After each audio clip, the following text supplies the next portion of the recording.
Главните фаворити за наследник на Ковачевски се дел од причините за историски најголемиот пораст на СДСМ на последните избори.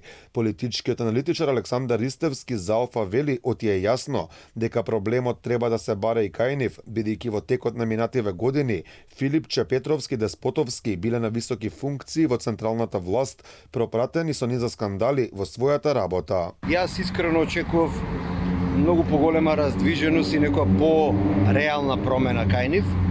На крајот се сведува на 3 кандидати кои се досегашни, доскорешни актуелни носители на високи јавни функции, дури двајца од нив нели министри.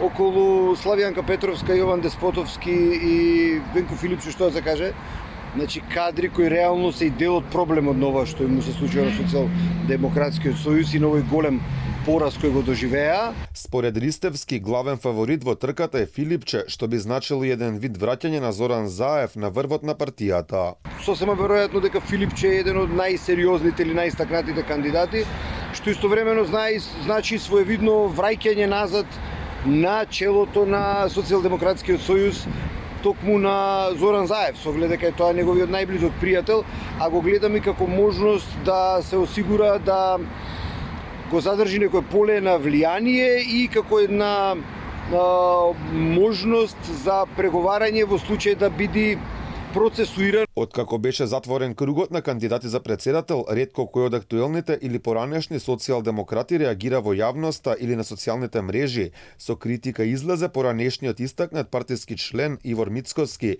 вели кандидатурата на Филипче и евентуалниот негов избор за нов председател ќе значи крај за партијата.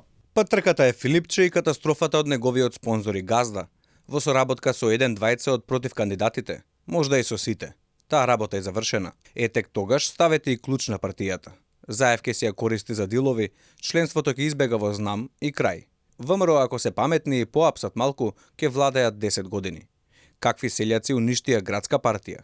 Море они и држава до закопаа, па камоли една партија. Покрај тројцата кои во моментов важат за главни фаворити, кандидатури поднесоа Александар Бајдевски и Златко Ристовски. Бајдевски минативе 7 години беше на функција заменик министар за информатичко општество и администрација.